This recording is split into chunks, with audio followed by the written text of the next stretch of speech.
क्या बात कर रहे थे? Stefan's law and Stefan's Boltzmann law, दोनों में डिफरेंस एक होता है। पहली बात, काफी बच्चे इस दोनों को सेम ही समझते हैं, बट एक्चुअली में क्या है, दोनों डिफरेंट है।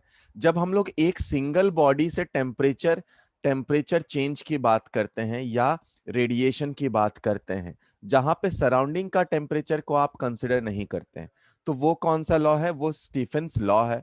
और जहां पे आप सराउंडिंग का टेम्परेचर भी कंसिडर करते हैं, वो है स्टीफेंस बोल्ट्जमैन लॉ। तो स्टीफेंस लॉ क्या बोलता है, इसको हम लोग समझते हैं। स्टीफेंस लॉ बोलते हैं कि रेडिएंट एनर्जी, है ना, देखो, कंडक्टेंस में जो एनर्जी का ट्रांसफर होता है वो हम लोग पढ़ लिए, कन्वेक्शन में क्या होता है वो हम लोग समझ लिए, फॉर्मूला अपने लिए नहीं जरूरत होता है, बताया नहीं जाता। तीसरा, रेडिएशन। अब रेडिएशन में कौन सा एनर्जी लॉस होगा और किस फॉर्म में होगा, वो हम लोग अभी देखने वाले हैं, उसका फॉर्मूला क्या होगा। तो स्टीफेंस लॉ क्या बोलता है? The radiant energy, the radiant energy, the radiant energy emitted by the radiant energy emitted by a black body, बाद में इसको अब बॉडी भी लिखेंगे, उसमें देखेंगे क्या चेंज होगा। Radiant energy emitted by a black body per unit area per unit time, per unit area per unit time, per unit time is given as is given as और is proportional to, ये भी लिख सकते हैं हम लोग, is proportional to, is proportional to fourth power, fourth power of absolute temperature, fourth power of absolute temperature। इस word को बेटा दिमाग में रखना, एब्सोल्यूट टेम्परेचर। यहां पे बेटा हम लोग जो टेम्परेचर लेंगे ना, वो हमेशा केल्विन में लेना, केल्विन में लेना। अगर आप कंडक्शन, जब हम लोग या कंडक्शन पढ़ते हैं वहां पे जो हीट ट्रांसफर की बात करते हैं, वहां पे अगर आपने टेम्परेचर को केल्विन में लिया या डिग्री सी में लिया, कोई दिक्कत नहीं होता है। क्यों दिक्कत नहीं होता है सर? क्यों दिक्कत नहीं होता वहां पे? क्योंकि वहां पे टेम्परेचर डिफरेंस, और डिफरेंस केल्विन और डिग्री सी का अपन जानते हैं। यहां पे दिक्कत ये होता है कि अगर आपने डिग्री सी में सपोज 50 डिग्री सी या 500 डिग्री सी है, वो केल्विन में बदल जाता है, 273 ऐड कर देते हैं अपन, है ना, तो उसका पावर 4 है, तो बहुत दिक्कत हो जाती है, सवाल आपका गलत आ जाएगा। तो यहां पे क्या बोला गया कि जो हीट एनर्जी है या हीट रेडिएंट एनर्जी है, ई ही लिख देते हैं, पर unit area per unit time. तो रेडिएंट एनर्जी क्या है? पर unit area per unit time, वो प्रोपोर्शनल है टी का पावर 4 के, वो प्रोपोर्शनल है टी का पावर 4 के। चलिए, अब देखो, एनर्जी को हम लोग क्या लिख सकते हैं? सिग्मा इंटू टी का पावर 4। सिग्मा क्या है अपने पास बेटा? सिग्मा है Stefan's constant, Stefan's constant, sigma है अपने पास स्टीफेंस कांस्टेंट। अच्छा, सिग्मा अपने पास स्टीफेंस कांस्टेंट है, इसकी वैल्यू कितनी होती है बेटा? इसकी वैल्यू होती है 5.67 इंटू 10 का पावर 8। अब इसका यूनिट निकालने का ट्राई कर बेटा। इसका यूनिट ई क्या है अपने पास? खुद भी हम लोग निकाल सकते हैं। ई क्या है? ये है एनर्जी, एनर्जी पर unit area per unit time. तो एनर्जी पर यूनिट एरिया को हम लोग वैट बोल देते हैं, वैट पर मीटर स्क्वायर इंटू केल्विन का पावर 4, केल्विन का पावर -4 आप बोल सकते हैं। समझ में आया क्या बेटा? इसकी वैल्यू ये, एक सेकंड एक सेकंड, -8 रहेगी, 8 नहीं, प्लस माइनस नहीं। स्टीफेंस लॉ की वैल्यू 5.67 इंटू 10 का पावर -8 के बराबर रहेगी। अच्छा, अब देख बेटा, अपने को पता है ये क्या, एनर्जी पर unit area per unit time. तो अगर मैं इसे हीट फ्लो डायरेक्टली निकालूं, तो एरिया और टाइम से अपने को, या energy rate of heat production अगर मैं बोलूं, तो कितना लिखेंगे? Sigma into area into T का पावर 4। ठीक है, ये है अपने पास क्या? Stephen's law. अगर इसी में, ये किसके लिए लिखे थे बेटा हम लोग? ये हम लोग ब्लैक बॉडी के लिए लिखे थे। ठीक है, अगर मान लो, चलो उससे पहले स्टीफेंस बोल्ट्जमैन कर लेते हैं, फिर दूसरे बॉडी के लिए भी कर लेंगे। स्टीफेंस बोल्ट्जमैन ने क्या बोला, यहाँ पे जो सारे डेफिनेशन था एग्जैक्टली सेम रहा, बट यहाँ पर टेम्परेचर या हीट का जो फ्लो हुआ है वो किस में हुआ है, एक ऑब्जेक्ट और सराउंडिंग के रिस्पेक्ट में हुआ है। तो यहाँ पे बस एक चेंज हम लोग करेंगे क्या, कि यहाँ पर जब आप हीट स्टीफेंस बोल्ट्जमैन लॉ लिखेंगे, अभी लिखेंगे हम लोग, तो उस टाइम पे क्या करेंगे, क्यू डैश के इज इक्वल टू क्या लिखने वाले हैं, सिग्मा ए, T1 का पावर 4 माइनस T2 का पावर 4। अब T1 कौन होगा बेटा, T1 होगा जो हायर टेम्परेचर है, और T2 कौन सा होगा, जो सराउंडिंग का टेम्परेचर है। ठीक है, T1 होगा टेम्परेचर ऑफ द बॉडी, और T2 कौन होगा, T2 कौन सा होगा बेटा, temperature of the surrounding. So Stefan's Boltzmann law ये क्या बोला, ये क्या बोला, it it deals with deals it deals with radiant energy of body, radiant energy of body with surrounding।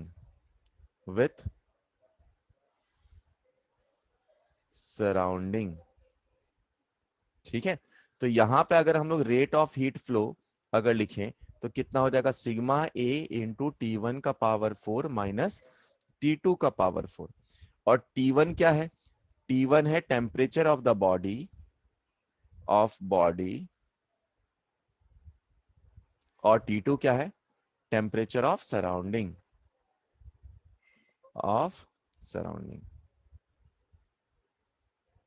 चलो, आप लोग लिख नहीं पाए थे ना कुछ नेट,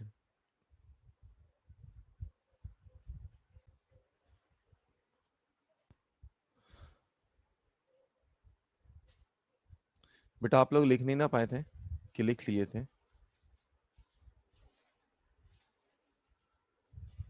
हेलो बेटा, आपका लिखा नहीं ना हुआ था। हेलो, नो सर, नहीं।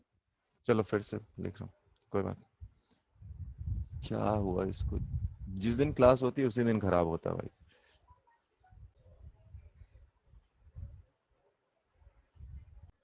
अभी तक तो हम लोग जो ने बात किए थे वो स्टीफेंस लॉ किसके लिए था, ब्लैक बॉडी के लिए, है ना, कि ब्लैक बॉडी से अगर हीट रेडिएट हो रहा है अपने पास तो आप ऐसा इक्वेशंस लिख सकते हैं, बट जरूरी नहीं ना हर ऑब्जेक्ट ब्लैक बॉडी हो। तो फॉर नॉन ब्लैक बॉडी,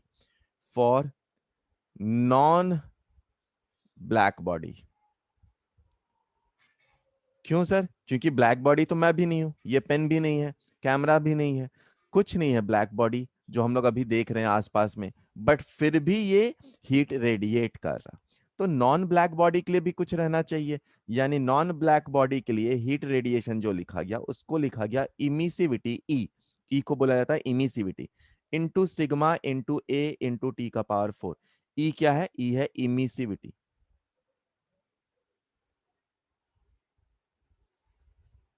ठीक है, तो इमिसिविटी को डिफाइंड कैसे करते हैं सर, इमिसिविटी को डिफाइंड कैसे करते हैं, तो इमिसिविटी बेटा होता है, इमिसिविटी होता है कि हीट इमिटेड, इमिसिविटी होता है heat emitted heat emitted by a heat emitted by a body by a body at temperature T, किसी भी टेम्परेचर पे जो बॉडी हीट रेडिएट कर रहा, divided by heat emitted divided by heat emitted by by black body. ठीक है, तो ये दोनों का रेशियो है, black body at same temperature. अच्छा, अगर देखो बेटा दोनों का सेम, ई किसके लिए 1 होगा, ई होगा 1 किसके लिए, ब्लैक बॉडी के लिए। तो अगर कोई ब्लैक बॉडी है तो उसके लिए इमिसिविटी कितना होगा, 1 होगा, तो उसके लिए जो फॉर्मूला आ जाएगा अपने पास वो स्टीफेंस लॉ का ही फॉर्मूला आ जाएगा, कोई उसमें चेंज नहीं होगा। ठीक है, समझ में आया। इस सवाल को ट्राई करें। दो स्फेयर दिया है, सेम मटेरियल, रेडियस अलग अलग है, तो पहले का रेडियस अपने पास कितना, पहले का रेडियस है अगर r1 is equal to r है, तो दूसरे का रेडियस दे दिया है 2r, r2 is equal to 2r है, r2 is equal to 2r है। ठीक है, अगर दोनों को हीट किया जाता है सेम टेम्परेचर पे एंड सेम आइडेंटिकल कंडीशंस में रख दिया जाता है तो हीट लॉस कितना होगा उसका रेशियो बताना है आपको। ट्राई करिए। देख बेटा, क्या अपने पास है हीट एनर्जी, जो रेडिएंट एनर्जी है वो किसके प्रोपोर्शनल है, वो है एरिया इंटू टी का पावर 4। अब कंडीशंस तो सब कुछ सेम रख दिया, तो अपने पास क्या है, heat is directly proportional to area. अब यहां से निकालें आप, आंसर आ जाएगा। इस सवाल में बोल रखा है एक स्फेरिकल ब्लैक बॉडी है जिसका रेडियस दे रखा है। सवाल पढ़ते के साथ हम लोग उसको सॉल्व करने के लिए गिवन डाटा लिखने लगे। 12 सेंटीमीटर दे दिया है, उसका रेडिएट्स पावर दिया है, रेडिएट पावर दिया है अपने पास 450 वैट दे रखा है। अच्छा, और टेम्परेचर भी दे रखा है 500 केल्विन। बोल रहा अगर रेडियस को आधा कर दिया जाए, है ना, तो R2 कितना है, R/2 यानी 6 सेंटीमीटर बोल रहा। एंड टेम्परेचर को डबल कर दिया जाए तो T2 कितना है, 2T दिया है, ठीक है, यानी 1000 केल्विन। तो बोला कि पावर कितना हो जाएगा, ट्राई करें अब। चलो, फॉर्मूला वही है ना, हिंट सिग्मा ए टी का पावर 4। आप दोनों को बस क्या कर देना, दोनों को डिवाइड कर देना, E1 E2, खुद ही आपको दिख जाएगा आंसर। अगले पे आते हैं। आइए अगला, और कोई है क्या, ये सवाल किए थे शायद हम लोग। सवाल को करना बेटा, इस सवाल को करना। इसने क्या बोला है, इसने क्या बोला है, सवाल को हम लोग अच्छे से पढ़ें। पहले सवाल को पढ़ ले अच्छे से, कि सॉलिड का सिलेंडर है जिसका रेडियस आर है, उसे हीट किया जाता है सेम टेम्परेचर पे एज दैट ऑफ क्यूब। अच्छा, तो अपने पास एक सिलेंडर है और एक क्यूब है, एक क्यूब है, दोनों का सेम मटेरियल है, वॉल्यूम भी सेम है, both have same material volume and allow to cooled under similar condition. मतलब टेम्परेचर भी सेम है, मटेरियल भी सेम है और वॉल्यूम सेम है, वॉल्यूम सेम है। अच्छा, वॉल्यूम सेम है, then the ratio of amount. अब देखो बेटा, जैसे ही वॉल्यूम सेम हो गया तो इन्होंने क्या बोला, ratio of amount of radiation radiated will be. तो बेटा देखो, वॉल्यूम को आप बराबर कर दो, वॉल्यूम सिलेंडर का देखो और क्यूब का देखो, दोनों को बराबर कर दो, और हीट इज इक्वल टू अपने पास क्या है, एरिया इंटू टेम्परेचर का पावर 4 इंटू कॉन्स्टेंट। तो देख, अपने पास क्या बोला है बेटा कि वॉल्यूम सेम है, वॉल्यूम सेम है तो कितना है अपने पास, pi R square into L, ये वॉल्यूम हो गया, is equal to A cube हो गया। ठीक है, तो यहाँ पे और heat of cylinder upon heat of क्या बात किया गया है, क्यूब अपने लिए बात किया गया। तो एरिया ऑफ सिलेंडर हो गया अपने पास 2πRL divided by area of cylinder, अपना सॉरी क्यूब कितना हो गया, 6 × a²। ठीक है, तो इसको कट कर दिया, ये 3 बन गया। अब देख बेटा, ऊपर से अपने को रिड्यूस करना है, πRL किसके बराबर है, वो a³ अपॉन r के बराबर है। तो इसको लिख दो यहाँ पर, ये है a³, πr के एल की value a³ upon 3r into a²। Simplify करो, ये कितना आ गया, a/3r के बराबर, और यही हो जाएगा आपका आंसर। चलो, अब हम लोग बात करते हैं सोलार कांस्टेंट से। सोलार कांस्टेंट, सोलार कांस्टेंट होता क्या है बेटा, देखो हम लोग इस पे बात करते हैं। अगर इसका डेफिनेशन की बात की जाए तो ये है रेट और, या उससे भी चलो बात करते हैं अपन, थोड़ा और बेसिक पे बात करते हैं। मान लीजिए अपने पास सन है यहाँ पे, ठीक है, इसको पहले समझ लें। सन से अपने पास एनर्जी निकल रहा है और ये एनर्जी प्रोपोगेट होते हुए आ रहा है, ठीक है। तो एनर्जी कैसे रेडिएट हो रहा है बेटा, एनर्जी हर डायरेक्शन में रेडिएट हो रहा है, तो ये रेडिएट होता हुआ आ रहा है। किसको ज्यादा मिलेगा, जो सन के पास ज्यादा है उसको ज्यादा एनर्जी मिल रहा होगा। और सपोज अपने पास हम लोग कहीं यहां पर है, अर्थ अपना कहीं दूर है, यहां पर अपने पास ये है अर्थ। तो अर्थ को जो एनर्जी मिल रही होगी वो कुछ इस फॉर्म में मिल रही होगी। देखो बेटा, इमेजिन करो एक सोर्स है ना, यहां से बल्ब से एनर्जी रेडिएट हो रही है, बल्ब को ही पहले आप ले, तो आप बल्ब के अगर पास हैं तो आपको ज्यादा एनर्जी दिखेगा, बल्ब से आप जैसे जैसे दूर होते जाएंगे वैसे वैसे एनर्जी कम होगा। बट एक पर्टिकुलर डिस्टेंस पे अगर देखें आप, तो उस पर्टिकुलर डिस्टेंस पे आप कहीं भी रहें, आपको एनर्जी मिलेगा एक पर्टिकुलर अमाउंट। अब डिपेंड करता है कि आप देखो बेटा, यहां पर जो एनर्जी मिल रहा है वो अपन बता सकते हैं इस जगह पे। कैसे बता सकते हैं सर? इसका डिस्टेंस को अगर हम लोग स्मॉल आर ले लिए और यहां से जो एनर्जी रेडिएट हो रहा है वो भी हम लोग बता दिए। वो एनर्जी कैसे बता सकते हैं सर? हम लोग हीट फ्लो बता सकते हैं या rate of energy radiation by sun बता सकते हैं। तो सन से जो एनर्जी रेडिएट होगा वो कितना होगा बेटा? वो होगा सर, वो होगा sigma into area of the sun into into temperature का पावर 4। अगर मान लो सन का रेडियस कैपिटल आर है तो वो स्फेरिकल के फॉर्म में है, यानी sigma into 4 pi into capital R square into temperature का पावर 4। ये क्या है? ये है एनर्जी जो कि रेडिएट हो रहा है सन से। अच्छा, तो अपन जितने दूर पे अपने को कितना एनर्जी मिलेगा? अगर हम लोग अपने को एनर्जी मिलने के लिए सपोज क्यू डैश अगर मैं लिख दूं, जो मिल रहा होगा वो कितना होगा बेटा? वो इस एरिया में जितना ये डिस्ट्रीब्यूट हुआ होगा, इसी को बाद में जाकर ना बेटा कि एनर्जी पर unit area per unit time को हम लोग इंटेंसिटी बोलेंगे। ठीक है, तो एक्चुअली में ये इंटेंसिटी के जैसा ही है। तो कितना मिल रहा होगा अपने को, कितना मिल रहा होगा? वो पहले एनर्जी रेडिएटेड मिल चुका अपने को, कितना? Sigma into 4 pi into R square. R किसका है? रेडियस ऑफ सन, टी का पावर 4, डिवाइडेड बाई कितना एरिया। अब देखो यहां पर बेटा एक और बात फिर से इमेजिन करो, जो अपने पास मान लो यहाँ पे बल्ब है, तो जो एनर्जी रेडिएट हो रहा है वो किस फॉर्म में जा रहा है? आप फील कर सकते हो, वो स्फेरिकल फॉर्म में होगा, है ना?